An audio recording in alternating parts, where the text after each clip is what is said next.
And we should be live. Welcome to Live Coding Happy Hour for July 7th, 2017.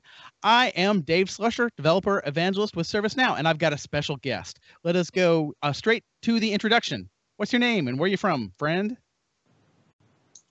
Hey, Dave. This is Andrew Barnes, and I am a ServiceNow architect at a client, Novant Health. Very good. So, Andrew, you are not only are you our only repeat guest, you're the only non-ServiceNow person who's ever been on the show. So you're actually the only person outside of our core three, I think, that's ever been on. I can't even remember if we had an employee on. So you're in a rarefied air. Okay. You would think I would remember this, but I actually have no memory of what we've done. So that's why we record these things, so we can go back and see the past, and so we don't have to remember it.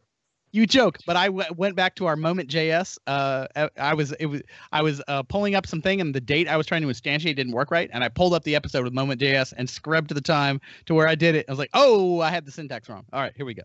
So, the rest of the world doesn't quite have as direct an experience as me, but this is literally my offboard brain for stuff I've already done.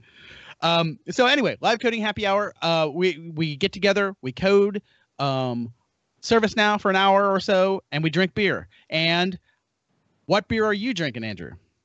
Let's see. I went with the Kentucky Bourbon Barrel. Oh, I've had that. That is good. I like it. I've not actually tried this in the bottle. I've only had it in draft. So I'm going to see if it tastes different today. It's definitely it's definitely not a casual beer. It's you're going to know you're drinking it. It's not, it's not drink 6 of them at the cookout. I've got the Sweetwater. I'm still on my Sweetwater kick. I've got a mixed 12-pack, and this is the Cool Breeze Cucumber Saison. I do a personal podcast with a buddy who would rip me a new one if I drank a Cucumber Saison on that show. So this is between you and me. All right. So here's what we're going to do this week. Here's the agenda. I'm actually going to mention one brief little thing that I just ran across today, and then what we're going to do is we're going to get into automated testing. And the situation is I'm going to be working with the same application that we've been working on for a while. I probably made his first appearance on this show like 6 or 8 months ago. And this is now, my travel tracker app is now actually in beta. People are using it. We're using it to plan a trip to India, like amongst 7 people. We're sharing our itineraries with it. So it is in kind of semi-production, beta phase. Being a bad person that I am, I have 0 automated tests on this thing. And I was refactoring some stuff last weekend, and I realized, what am I doing? Refactoring code, and then kind of doing it the old school way of exercising it by a script background. It's like I could have automated tests. This is why you have automated tests, right? So to cover you when you refactor. And Absolutely. So I realized, okay, this is a situation a lot of people find themselves in. Like, let's say you just upgraded your instance to a version that has automated testing. You've been on Helsinki or prior, you've just gotten to Istanbul or later, you now have automated testing framework. So now what?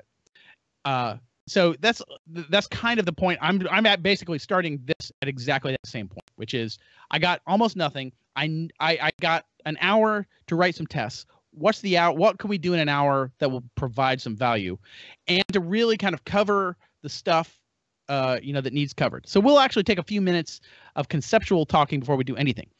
Before we get to any of that, I'm going to lay out. I posed this question to Andrew earlier, but we did not discuss the answer. So this is kind of like pop quiz time. And you'll almost certainly do better than me because I could not figure this out conceptually. I had to empirically figure this out for myself. I have 2 different parsing APIs, both of which you email in your itinerary. They parse it and hit a webhook. One of my webhooks hits. One of my webhooks has never hit. Okay. I, for the longest time, was blaming the API provider that never hit for just being a piece of crap. Turns out it actually, it's weird, but it's not. It actually has been trying to hit my webhook for a month now. But there was a technical thing preventing it from happening. So I asked Andrew if he could kind of just conceptually figure out what sort of thing. And by the way, no log whatsoever. You go to the log. There's no evidence that the thing got hit. So the only thing in this scripted REST API is just logging the packet that came in, the payload of the request. It was doing no work, so there's nothing to error out. but even that logging was never happening. So do you have any guesses as to the thing that might have been preventing my my webhook from getting hit?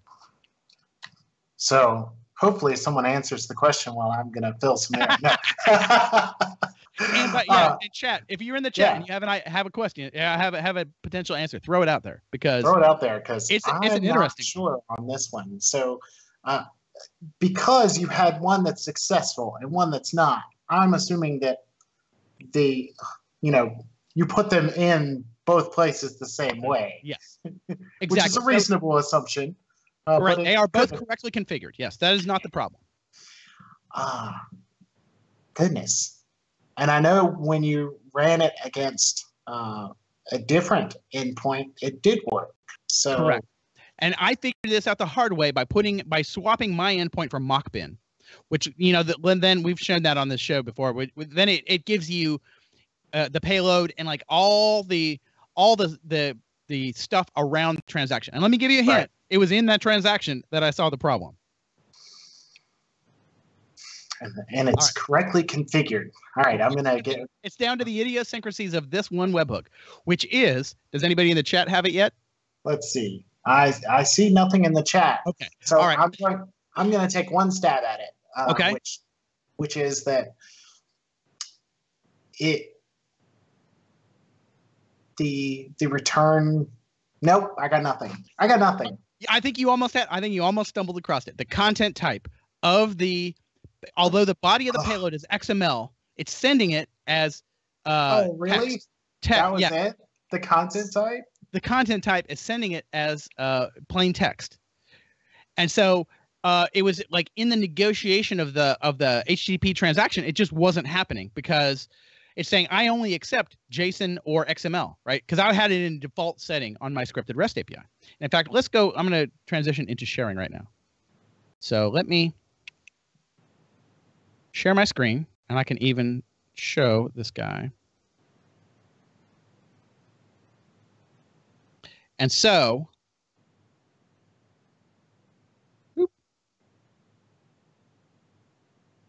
all right. Are we showing it yet? I'm going to turn my camera off. You do look like you are displaying properly, sir. Okay, excellent.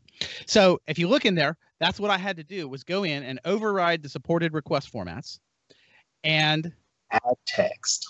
Add text plain, because that's the content type that this webhook was hitting me. Now, I think this is janky. This is janky and borderline wrong that they're doing this. But that is kind of the nature of the webhook world is you got to play the game of the other end of the pipe, right? Yeah, so if you can't adjust it from their end, you have to adjust it from your end. And right, that is exactly how it goes sometimes. That is the nature of being an endpoint that accepts a webhook is, that's kind of where ServiceNow comes in, right? We've got the flexibility to do some stuff.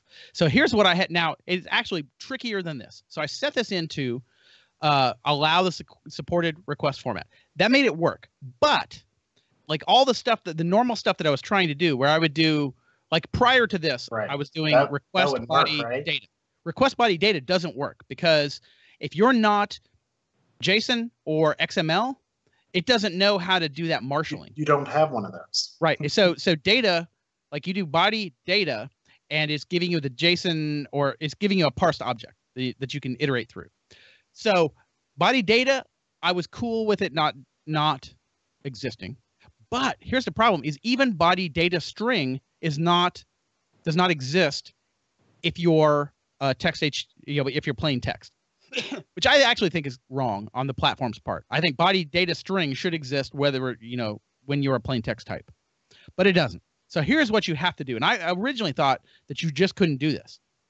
But in fact, here's what you can do is you can get the stream down here. So request body data stream.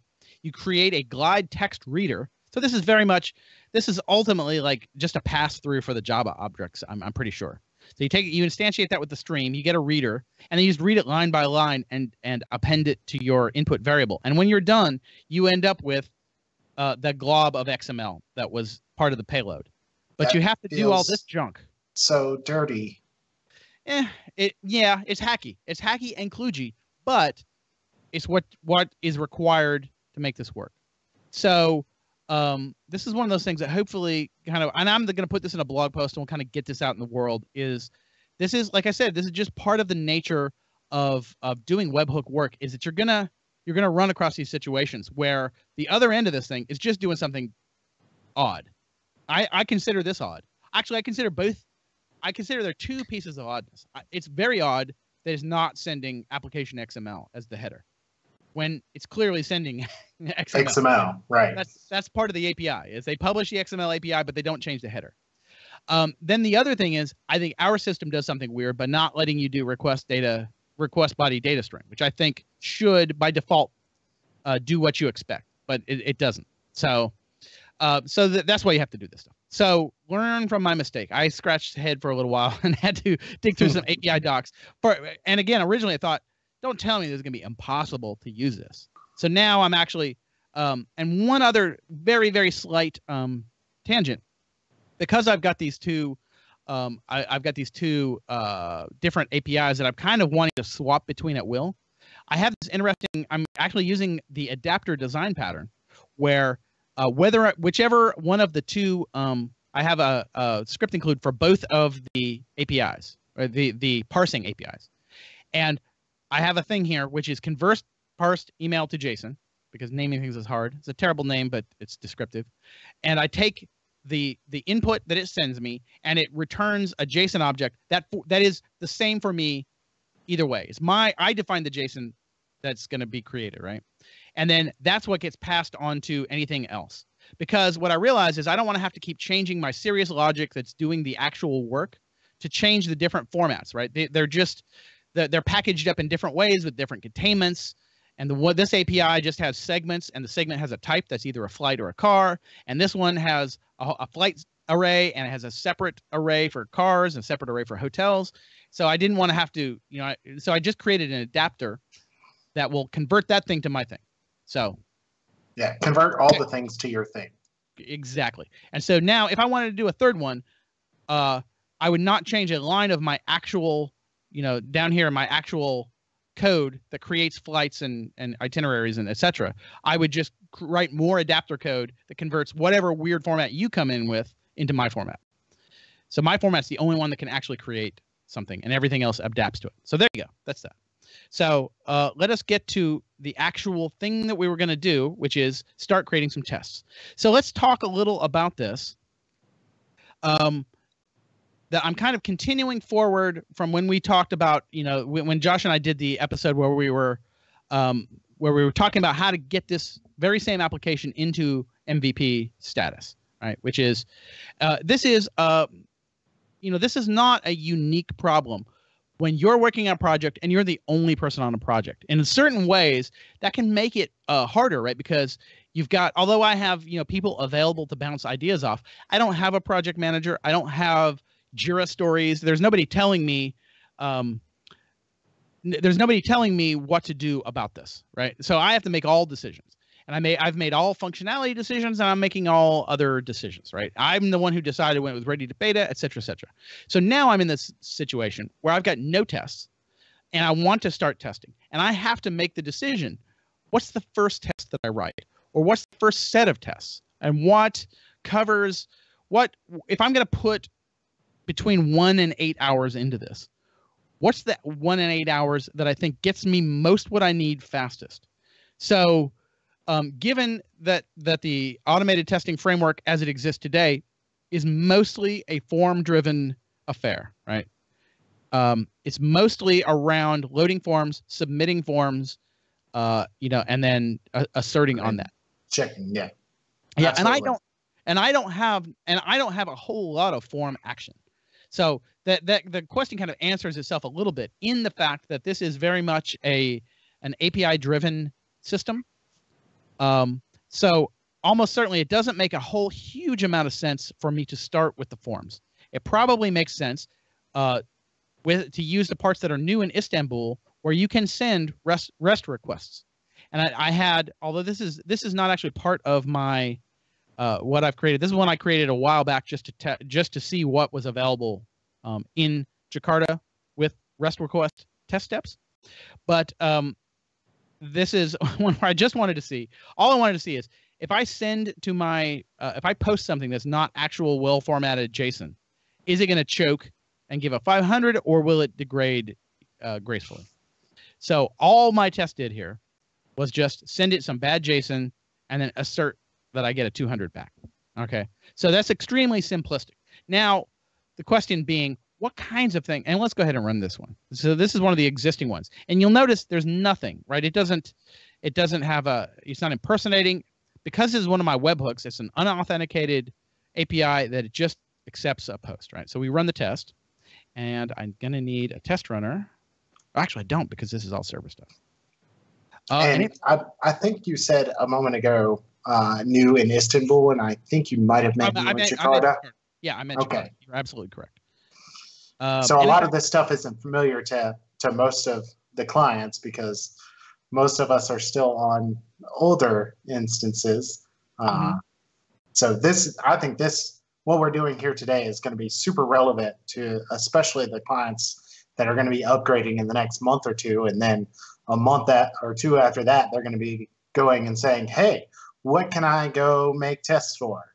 Now that we have these tools. Right. And so actually, and in fact, I have changed something since the last time I ran this, because I don't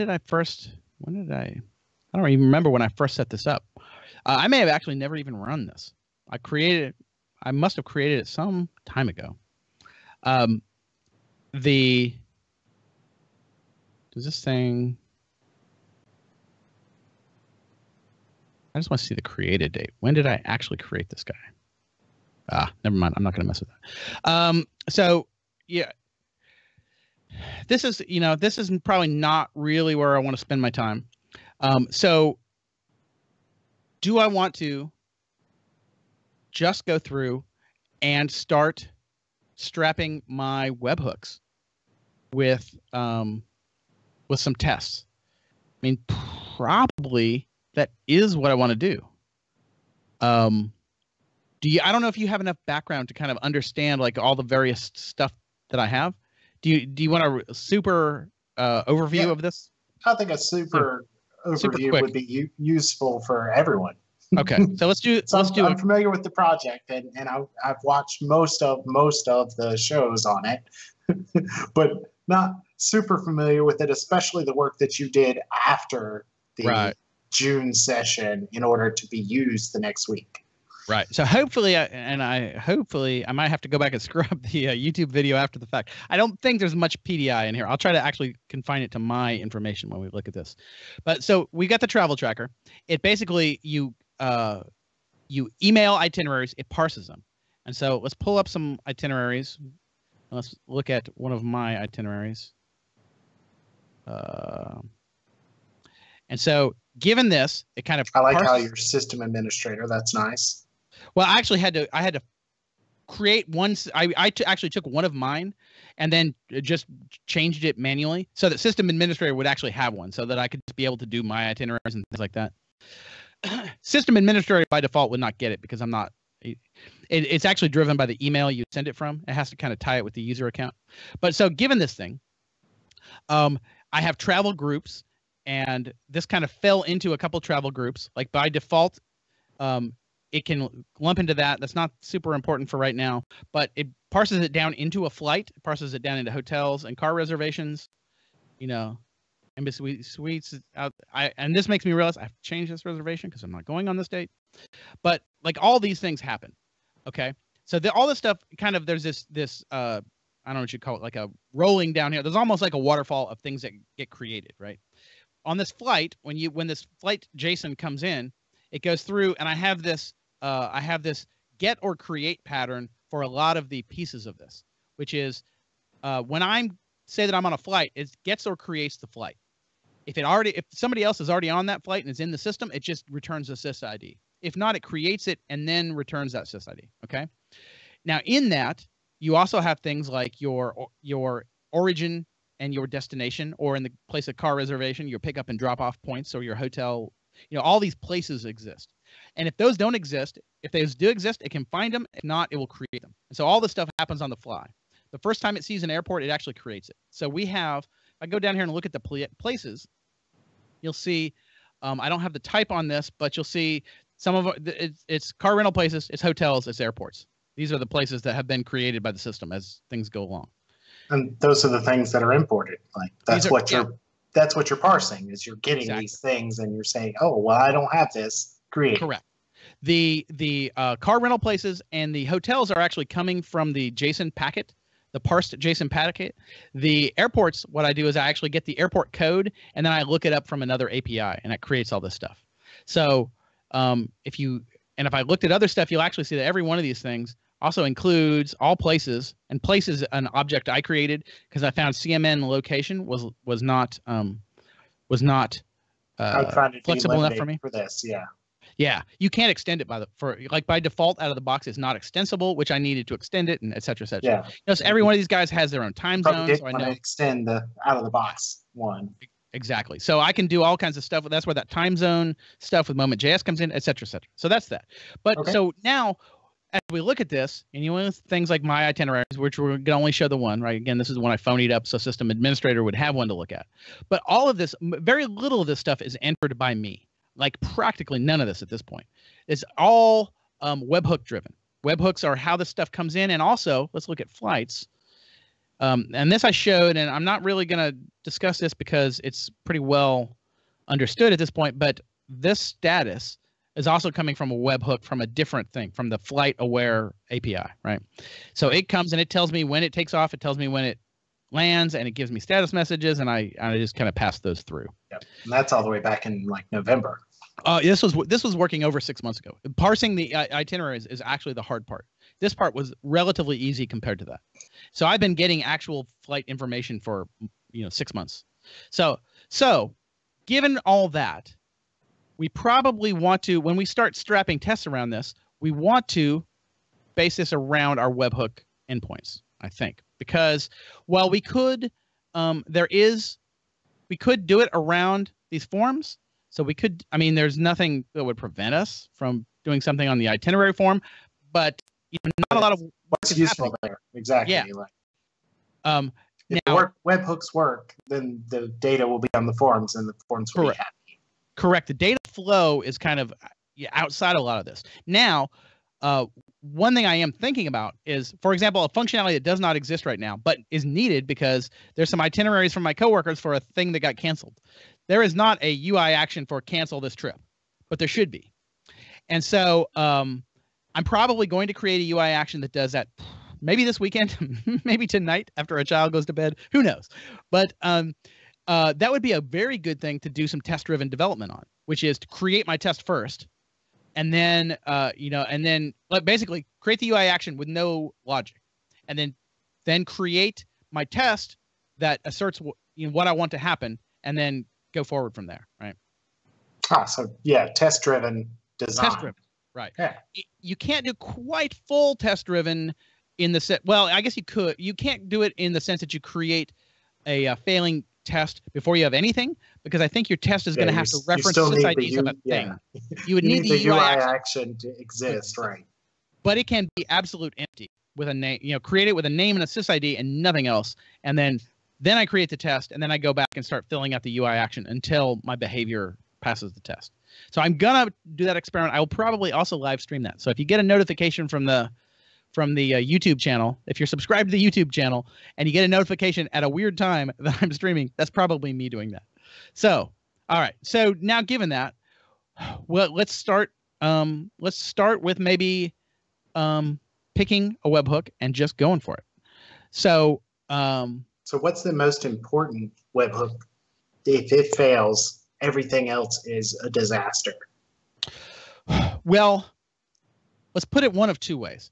The most important long-term would be that flight status, right? If that falls apart, well, I don't know if we can. We got two that are really important, which are the parsing, accepting the parse, and the accepting the flight status. Those are the two main ones right now.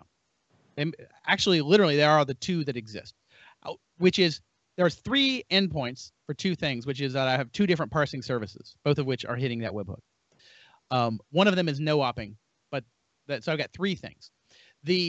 In terms of what causes a more severe outage if it wasn't working, probably the flight status thing, because if that takes an abrupt turn south, then it has a worse failure mode, because the failure mode of the parsing is that we can't put new stuff in.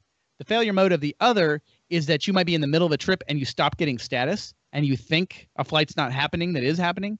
So I think that failure mode is worse. However, as I was mentioning a couple minutes ago, there's not a lot of active development on the flight status stuff, and it has been just, stable over time, and has doing been its stable thing over there. So I'm not doing any current development on it. So I think that's going to tilt the balance, in that although the flight status is probably the more important of the two, it's also the one that I'm touching least right now. So I think I'm going to begin with the other one, because I am actively in the act of possibly transitioning from one API to the other. So that's the one that I think right now I need more of that. So that question kind of answers itself, I think, at this point. I think it does answer itself at this point. You have two, and the priority of the one we're going to do today is because we're doing active development, and our chances of failure are higher because we're doing active development on it, versus the other one, which is more important, but we're not doing active development, so its chances of failure are lower. So automated testing it isn't that useful because the chance of failure is super low. Yeah, so exactly. We're not touching it. So I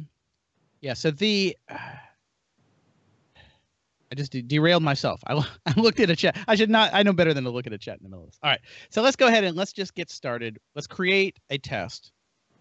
Create a new test. And let's just call it, now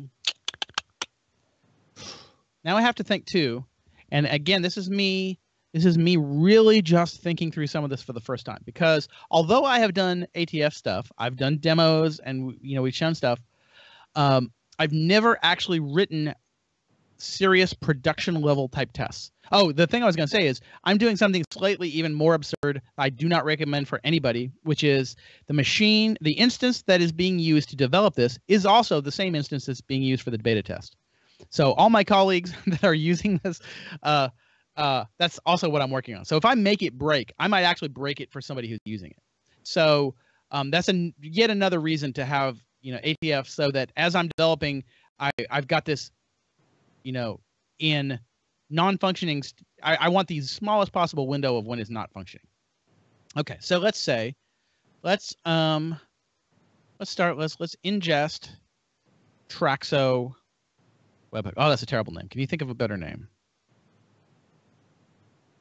Do I even want to? Just get rid of ingest. Now I got to think about the structure, which is I probably want one test per. I probably want to have a Traxo suite, and I want to have one test per kind of functional thing. So let's go ahead. Let's say Traxo webhook, still parsing. Testing the message because what I'm going to do, I'm going to try to be a little organized about this. You get two kinds of message. You get three kinds of messages. And let's do the nice thing about this is this one is a pretty simple one. You get I am parsing this. It is received. I have received an email. I am parsing right now. Then you get either a success message that has the full parsed data structure, or you get a failure message. So you get three possible messages. And you can get multiple of these, I am still parsing. It might take a while to parse. So testing the message for received but parsing. So we've got to make sure that it doesn't choke on any of those three messages, even though the data structure is not going to be there, right? So I can't just assume there's a flight, or can't assume there's a car or what have you in there, and get a 500 because it, has a null pointer. Okay, so we'll call it that. So we'll just create the test where we want to get the parsing message. And so we'll also go and do this. And again, I'm actually going to pull this. I'm going to do this on a different screen because I am a little bit worried about the PDI that I'm exposing here. it was only in the day, I would actually be less worried about it in the days when it was only me using the system. But now, like, now there's some real other users. There are real other users who have their frequent flyer, they're actually trusting me with their data, and that anytime that happens, you need to be a little cognizant of that. So let me pull one of the Traxo parsing messages, and I said once I know for sure I get one that is not at all sensitive.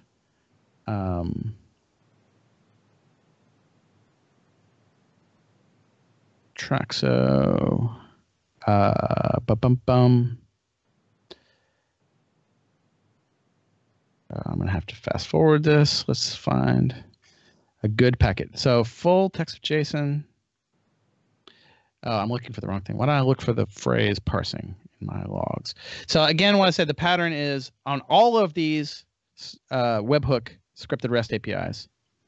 The pattern is the very first thing I do on any of them is to log the full packet. Because one of the nice things it does, and I'm about to use that. Oh, shoot. Oops. Processing is the text I want to be looking for, not parsing. Processing. So one of the reasons I want to do that is, all right. And so I'm going to obscure this a little bit because my email inbox is actually exposed here, so I'm not going to show you. I may actually have to delete it after this. Delete it and recreate it. So this is the JSON packet. And I may even, in fact, obscure that. So that's the JSON packet. So the whole reason that I do all the showing of those JSON packets into log, the very first thing, is so that I can recreate exactly for this situation that we're doing right here. So I'm going to go ahead and off screen, I'm going to actually just phony up that box. That box is kind of like, the box is basically the API key of this deal. Like knowing that allows you, so it would actually be kind of, you could grief this by flooding it. Sending things to that box, yeah. Flooding it and making it run up my bill, but you would, I would get all the, calls, right? Because you couldn't use it to parse it because I'm getting all the information. So the only thing you could do with that is grief me. So, but we never underestimate people's ability to. Yes. All right.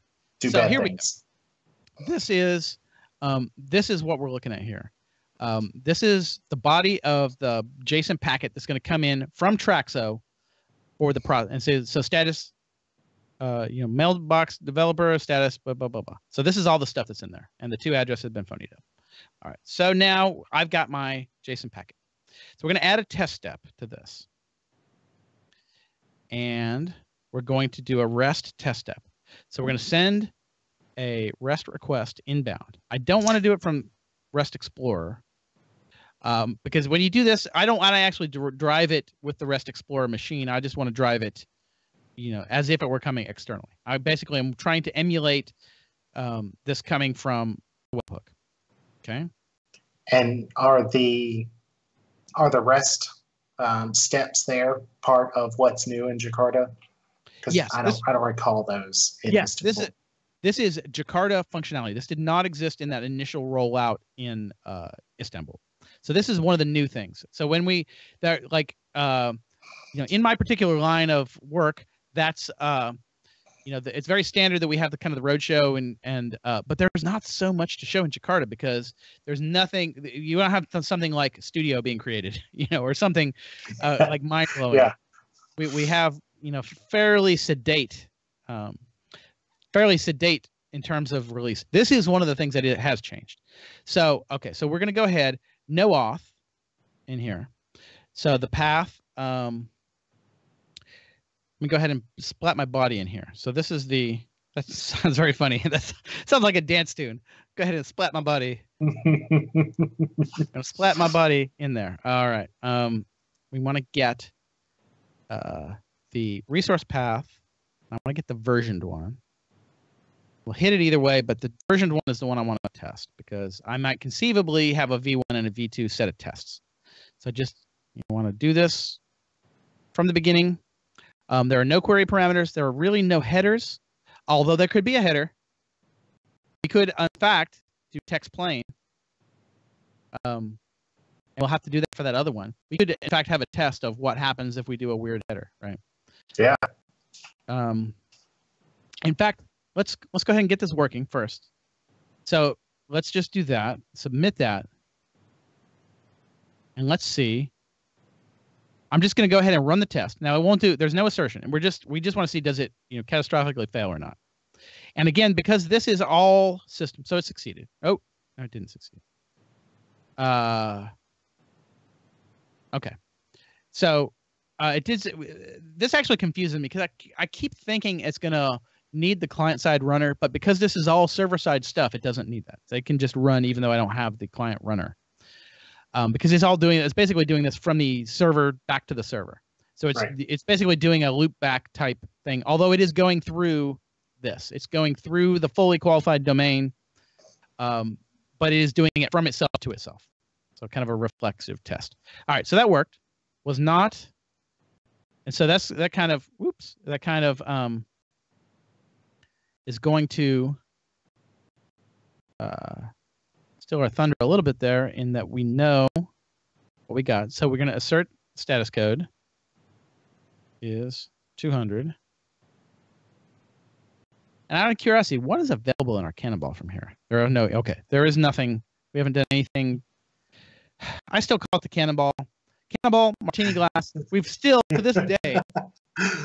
I have never come up with a name for that, but I like Cannonball, but it doesn't look like a martini glass to me at all.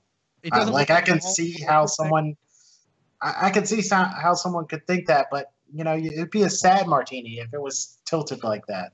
And a weird round glass, but yeah, the socket. So, is there anything else? Let me go back and look at my REST API for this. And this is not. I'm not looking at the right one. I want to look at the REST API for Traxo accept status. And so I don't even remember what I returned back there. Oh, I want the return message to be message deferred. All right, so let's do it. We want to assert on that. Okay. So let's go ahead and we want to assert that it does do a 200.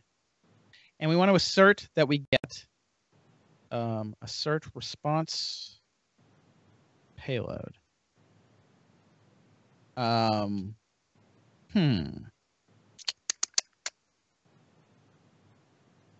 JSON payload is valid. Because I'm doing this, I think it will automatically. I'm not 100% sure if this is. Well, I'll tell you what. Let's do this with the API Explorer. I don't remember if this is going to automatically wrap that in JSON. I think it might. Let me go back and get my payload. Boop. I'm losing control of where my cursor is. Put the payload back in here. Oh, wrong. Put the payload in here. Now let's do this. Am I going to get JSON back? Request body response is yes. Okay. Result is message deferred. That's kind of what I thought it was, but I wasn't. Could see my. All right. So I want to assert response payload JSON response payload element. All right. Element path. Result. I think this is result is message deferred. That's again, this is me kind of fumbling through. Yeah, we're gonna learn it as we go, right? Oops. Go ahead and just copy this so that I don't have to repaste it. And there's no drama about whether or not I am doing it right. Message deferred. That margin always makes me think I've got extra spaces, but that's as far up as that goes. Okay, so let's run this, see what we get. So this should be, unless I'm missing something, this should be enough to validate correct operation of that message. Is there anything else you can think of that we can add in here, given that these are kind of the things that we have available to us? We could look at headers. We could look at the payload. I mean, I don't know that there's anything else that provides us value. So do we want to look at the header to see that, they didn't change what the type is? We can do that. I mean, we can. Since we had that problem, they certainly could change their content type at some point. Yeah, this is the response header.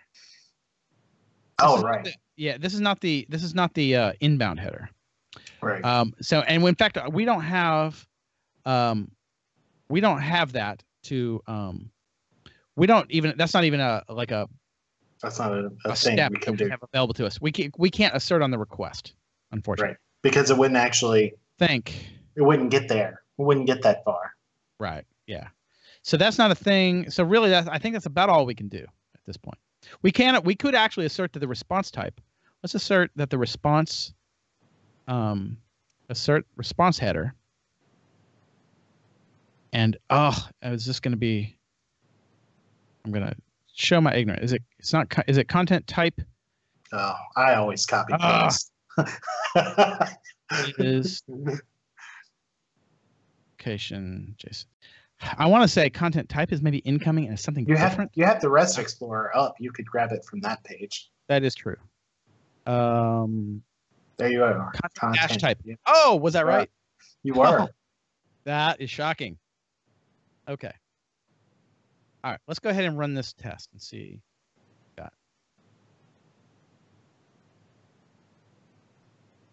Oh, step 3 failed. Go to result. Assert an HTTP payload element. Could not parse the response payload. And this may be me misusing it. So let's see if we can look at this. Assert failure. Assert an HTTP. Assert a response payload element. Result is message deferred. All right, this may be violating, I may be failing the principle of least surprise here.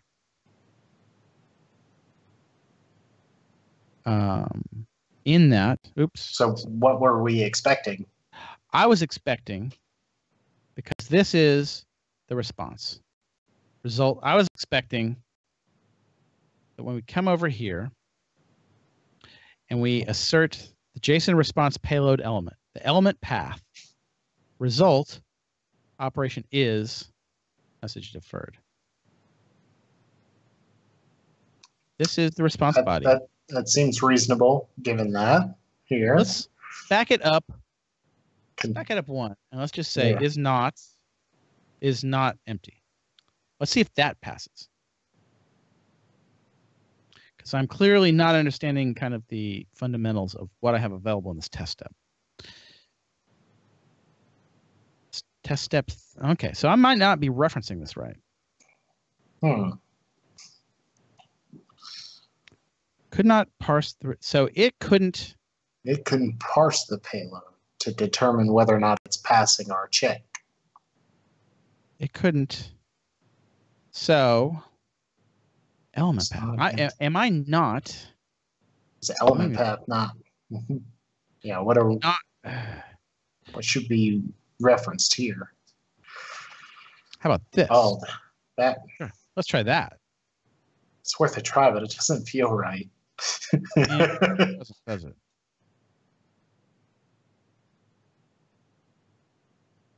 No. All right, let's see. Let's go to our friend Google.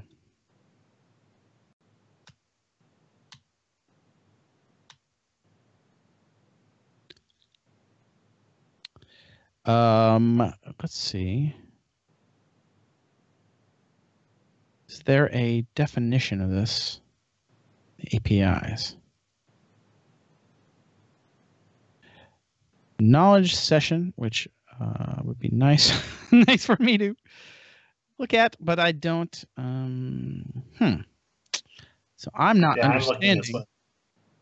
I'm not understanding how one references this element path, because that absolutely is what I would expect it to do. So, do we get the same error even if you say it is empty? Let's try. We don't have is empty. It contains anything would be.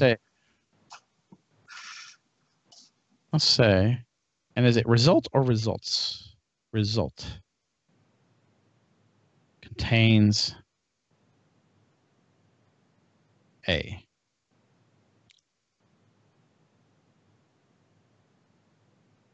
We'll run it. Step 3 still fails. This honestly is not where I expected I would have problems. No one's being useful in the chat either. Yeah. Do we? Let's go to specify the JSON SNC path. Select the comparison operator. So JSON SNC. Specify the JSON SNC path. Is JSON SNC a term of art that I'm not familiar with?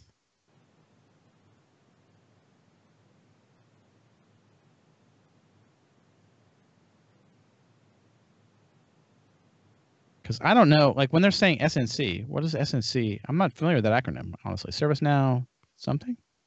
Oh, SNC is the internal reference to ServiceNow in lots of places. Okay. How have I never run across that? So then it's expecting a format. Like when you enable Service Portal or one of the service management modules, you add the SNC internal role. Yeah, but I was kind of maybe thinking, yeah. So I don't think it means anything special. I think it just means ServiceNow.com. ServiceNow.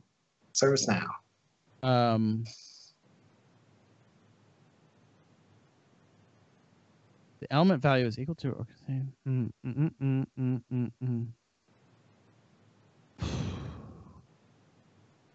Yeah, I don't know. So I don't know that this is the hill. I don't know that I necessarily want to spend 20 minutes finding this particular thing.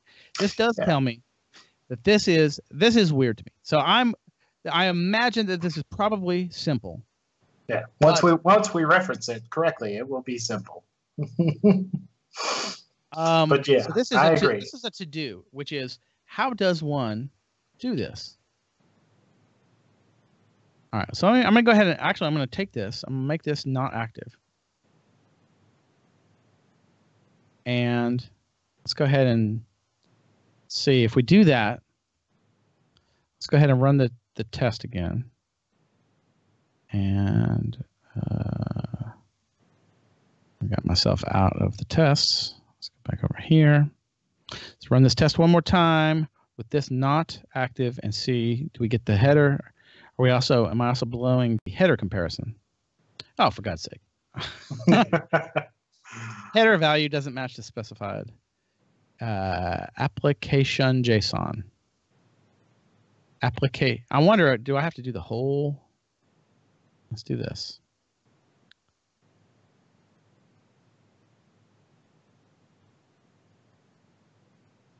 All right, let's try that.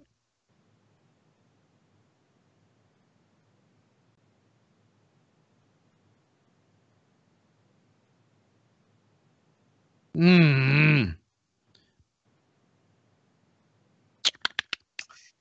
we see what?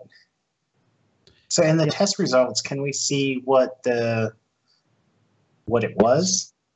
Yeah, let's go down here. Is there a test log? Because in the test log, it should show us something useful, I would think. Correct. Response headers. Response. But it's not in there. Oh, hey. Oh, this is actually. It's not in there. It's telling us something here, which is response length is 0. That's why our JSON is failing. We've got nothing in there. We got a 0 response length, and it's not returning. That'll do it every time, right? What we were looking for isn't in there. What we were looking for isn't in there. So I think maybe what we need in here is an accept header. Let's go over here. So we need the accept application JSON. Let's do that. If we do that, might be the problem? What do you think? What are the odds that it fixes the problem? Certainly a better than nothing being in there. Oh. All right. But we can go look at what's in there. Yay. Oh, hey, so, but now it's still response length 0. Still doesn't match that.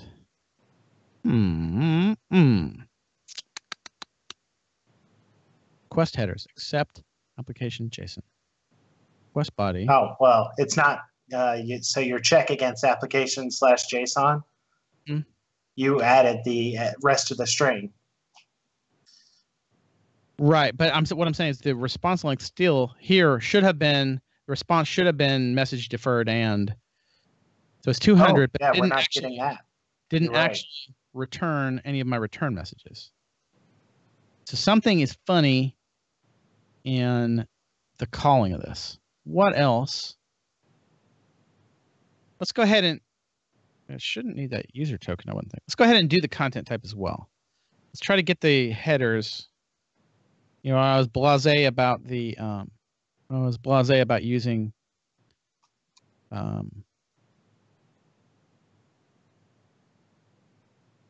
REST API Explorer. That might have actually fixed all this for me.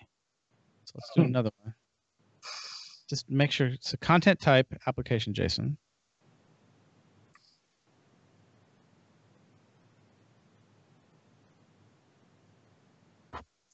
And X user token. I'm going to assume, I mean, I don't know that there's any, I don't know if I should put a fake one in there. All right, I'm gonna go with this.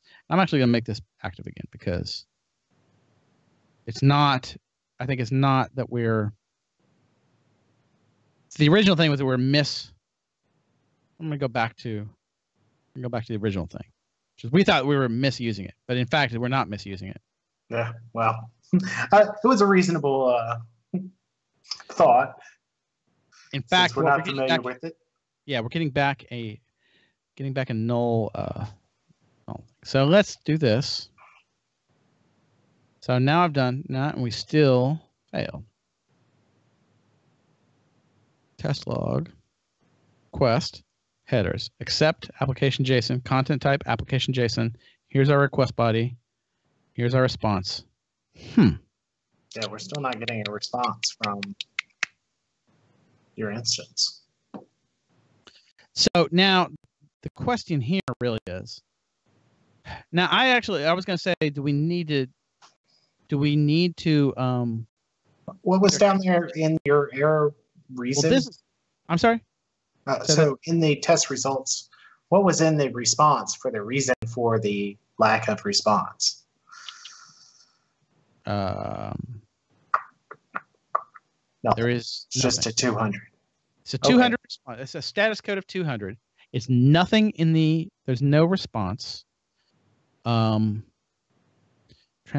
encoding chunked.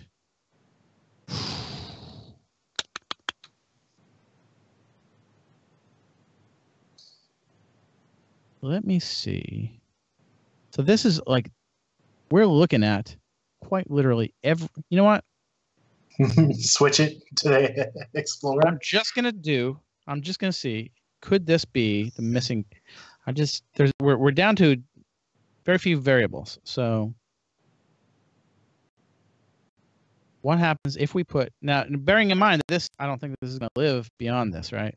Beyond the session. But yeah, I would stay just this session relevant, but we can figure out how to make it relevant all the time. Yeah, let's say we give anything in there. Does that change us? At this point, my understanding is we have given everything that's, as far as REST API Explorer is concerned, these are identical. These are, bit for bit identical transactions. And the one works. One returns all these headers and this response body, and this other does not return the same stuff. So if this doesn't work, I'm really scratching my head. All right. So this is, at this point, we still got 200. Still 200. So I am misusing this somewhere. let's actually, let me see if I can pull this off over here and get them side by side. Tricky to not get rid of that side. So what in the Sam Hill is different between these two guys? Quest headers. Application JSON. Yeah. Application JSON. Same Token. X-user token. Same request body. And this response. And a different response. Different responses. Content. Because it actually has a response body, and this one doesn't. Strict transport security. Let's look at what's different. Server ServiceNow, transfer encoding, chunked in both cases. X is logged in true. Set cookie, redacted, date. We don't have the cache control. We don't have the content encoding. We don't have a content type. It's kind of like when we're doing this, it's like this marshalling here is not happening. So, not to derail us here, but isn't there wasn't there added either in Istanbul or Jakarta a place to see what the inbound REST calls were to the instance? So and we could actually go look, we could run the API Explorer and then the test next to each other and see the differences on the inbound, the actual inbounds. I think what you're doing, I think you're actually conflating two things, which is I think that could be. I think the transaction level is actually on the outbound. I think you're right. I think it was the outbound. I think you're thinking of this right here. Question being, I do believe I was. Question being, we're actually sending. It is an outbound. It is an outbound. Sort of. Oh, God, is that? I think I might have found the problem here. Let's get back to my window with the. Now, the window creep is really extreme. So this was my window. I think I may have the problem here, which is to say that we're looking at the wrong endpoint. Oh. Okay. Because when we were looking at that log, the webhook versus the Traxo, I saw. The world mate, not webhook. The world mate. Right. So we're actually testing something that may have different code in there. In fact, certainly has different code. So here, go back and. Yeah, world mate. We should be pointing to the Traxo. All right. There you go. Well, I'm going to go ahead and I'm going to get rid of this user token because I'm worried that that's harmful. I can put it back if it turns out that this is not what we think it is. All right. So this is a big difference. All this time I've been hitting the wrong endpoint. Not testing what I think I'm testing. And in fact, if you point it at the thing you think you're pointing it at. If you point it at the right one. Now actually let's go back and reverse engineer this. What if we went with the original thing and we didn't have the all that stuff that we added in? Yeah. Just out of curiosity. Let's say we had none of this stuff. Yeah. Yeah, we had none of that stuff. We were just doing the raw that and that. Would that be enough to pass? Would we have been passing this whole time, or would we have had to add some of that stuff back in? And in fact, they would have all succeeded. So this is literally me just pasting the wrong thing. The wrong endpoint. Well, that'll get you. Okay, so when we go back and look at this, we're going to see that the response body result message and a response body. Yay! All the stuff that we want to see, and it should have the content type. And so, and in fact, were we asserting did we have the encoding on that assertion? Yes, we did. I want to see. So we're almost at time here.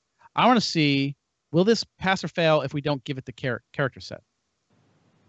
Okay. That's interesting to know. Does this need to be character for character, or is this smart enough to say application JSON as a content type matches this other content type? Will it be a little, a little higher level than just literal string compares? I feel like it should be a string compare, so I'm going to go with it should fail, because that's not what it is. I'm going to go, I'll just take the other side. I'm a degenerate. I'll just take I would take the other side for money with just as long as it's a reasonable bet. It's going to work. No! Andrew wins the bet. And it will, when we go down here, it'll log that it's different. Expected JSON, actual value. No, so it doesn't need the character. Okay. Yep. All right. All right. So at this point, this is actually not nearly as far as I expected to go. So that happens sometimes. So I'm going to go ahead and turn my share off here. Turn my camera back on so you can see our delightful faces. And so I like this approach. We spent a long time just with the ins and outs of this one test step, which you're going to have to do, right?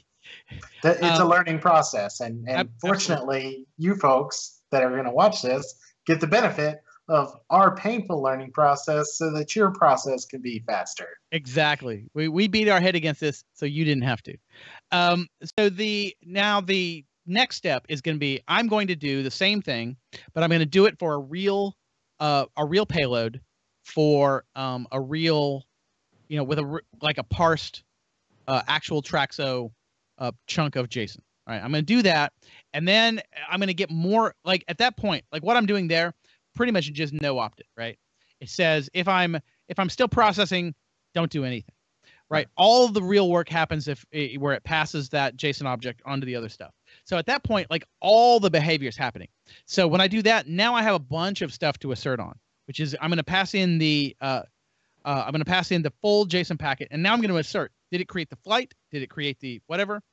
And I'm probably, I think, because of the nature of this, I'm going to have one monster test, because it's going to roll back from test to test. So I'm going to have the rest thing where I put in the chunk of JSON. I verify that all the things, you're not really going to be, it's not like a unit test per se. It's more like an acceptance test, in that I'm going to send it to JSON, and I'm just going to verify that all the side effects I expect to happen. Right. I'm not testing, granularly. I'm just kind of testing the full stack in between the 2 points. So I shoot this in. Was this itinerary with this name created? Does this airport exist, et cetera, et cetera? And I probably also need to I probably need to phony up that input JSON, because it's also at the same time that it is running, it's actually running with the data that's on the system. So I probably want to pick 2 weird airports and just handcraft my JSON to have only those airports in there, so that I can verify that both airports were created as part of the test. Because and this is I did this in my, that's a good question that I just thinking through that problem, that seems like a regular problem to have, and I'm not as familiar with the test suite as I want to be yet, but is there some method to roll back like the creation of those airports at the end, like a cleanup? Yes, that cleanup is going to happen automatically at the end of that test step, or not the test step, at the end of that test. So all those steps that we had 4 steps in that one. If we had 100 steps in that one, you would start with step 1, you would run through, they're all essentially in the same context until you get to the last step, at which point rollback happens. And when you run your next step, let's say you're running a suite of tests. Before you run your next test, you will roll back from test 1 before test 2. Not from step, when you're running longitudinally through the same test. You will not roll back until you hit the end of that test. Okay, does that make sense? So we'll run all the steps, same context, then roll back, run the next test. Now, one of the things that probably is a good practice, and again, it's one of these things like when you have a fairly new product and you don't like this, you don't necessarily have a best practice built around it because you're figuring the stuff out.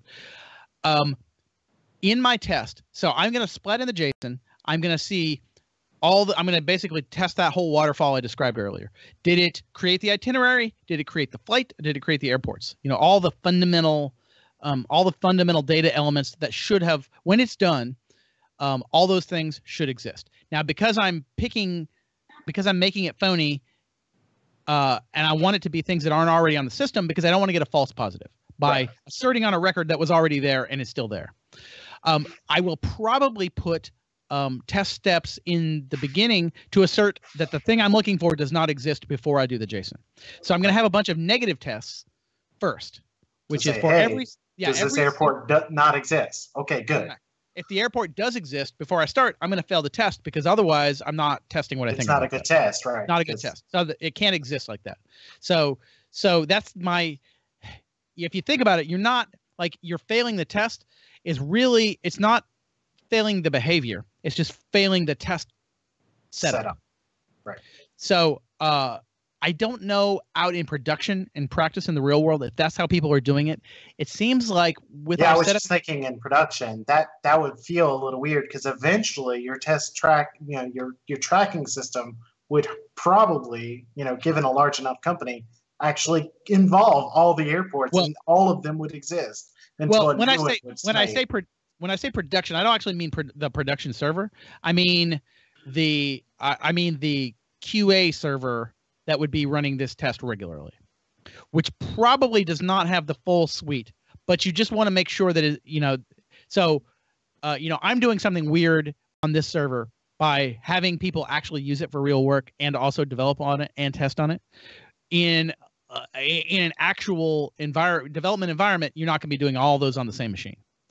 So, but in my test suite, I would actually. So I don't know about you, but I regularly clone down my environments, and especially in my test environment or my QA environment, it has all of my production data. So if the acceptance test machine has production data on it, then it seems like you've got to guard against that. So like I'm saying, you're not saying that the developer needs to fix the behavior. At that point, you're saying the QA, like whoever's responsible, whoever owns the test, has to fix the test to make it match what you're trying to test. So what really that means is just pick different data. So that will be the next step. If I get that going this weekend, then I will in fact fire the stream back up. Like I said, if you're a YouTube subscriber, go ahead and do that. And if you are enough of a stone cold nerd to at say 11 o'clock or midnight on Eastern on a Friday night, sit and watch, not only code, but watch somebody else code. But watch someone else code. I absolutely, a large portion of this travel tracker has happened on, either after 10 p.m. or on a weekend or weekend night. A lot of it has happened on Friday and Saturday nights. That is my. That's when we have time to do that sort of coding. Yes, it is. Get yourself a beer just like this. All right. And so I think it's time for. Yeah, I think it's time for our scores, right? To wrap up. What's your score? So this Kentucky Bourbon Barrel, it was actually quite good. I had it in draft before, and I actually really like it in the bottle. So it's going to get like a 4.5. But like you said, you're drinking this thing. Yes, it's not a casual. It's not a cucumber saison. You're not going to pick it up and say, wait a second, did I grab a Mick Ultra? No, you got some serious. I have to look at Untapped to see what I'm sure I gave it at least a 4 because I haven't had that in at least a year, but I really enjoyed that. My cucumber saison. One of the things I struggle with when I rate these beers on Untapped is, am I rating the absolute, which I really probably can't. I'm really rating it in the context. Rating it for the context of it's a saison and how much do I like those and how good is it compared to other ones? Right. Am I at a fancy dinner party or am I grilling? And that's going to change the rating of the beer based on how appropriate it is for the context. I'm going to say for right now, for the mood I'm in and the way this tastes, I'm actually really enjoying this. I've never had a cucumber saison in my life. I'm really liking this. So I'm going to give it at least a 4. Let's say 4.25. Wow, that's pretty good. And I've had that one. The because that's a North Carolina brewery, isn't it? It's Atlanta, I believe. It's close. It's close enough for me to like. Yeah, fairly ubiquitous around here. I want to say it's downtown Atlanta. Otley Drive, Atlanta. I believe I used to give blood. I think it's right around the corner from where I used to give blood when I lived in Atlanta. I think it's over Lindbergh Plaza-ish. So there you go. Okay. So ATF, I'm going to do some more work on it. Struggled a little bit, but it was complete stupidity because we were just looking at the wrong endpoint. But it did give us an exploration of the thought process. Like, yeah, our testing, I think, was reasonable testing of if we had an error that was a good error. I think we probed into how we troubleshoot that reasonably well. Yeah, exactly. And so if we were righteously not getting that, then that would have been a thing we needed to dig in on. And so now we actually understand how to work it. It's actually simpler than we thought. I was worried when what first started not working that you would have to use some sort of weird addressing of the JSON. And I was glad when it just did exactly what I thought, which is call the element and assert on the value, and that's what you expect. So, all right. I'm glad this show was not a dumpster fire. Thank you, Josh Nerius, for being on standby. This is the first time we have a fairly complicated setup with Google VMs and etc. And this is the first time I've ever actually started up the setup. Josh set this all up. First time without him since we've been on this tool chain. And he was actually on warm standby the whole time. Thank you, Josh. Thank you, Josh. Thank you, Andrew, for your help. And thank you, everybody. Certainly, do we have any? Do you want to? Let's take a quick tour through the chat. Is there anything lingering? I took tours all along, and there's nothing lingering in the chats. Okay. There was some folks making fun of the SNC, but that was about it. The fact that I don't know what SNC stands for, which seems like a thing maybe I should know, but there you go. That is life, my friends. So, all right. Thank you, everybody. And thank you, everybody. Have a great weekend. Yeah. Thank you for this is, like I say, my favorite way to get out of the work week and into the weekend. If I can ever find the button, we will stop. Until then, I'm just talking. Bye. All right, there we go. Bye, everyone.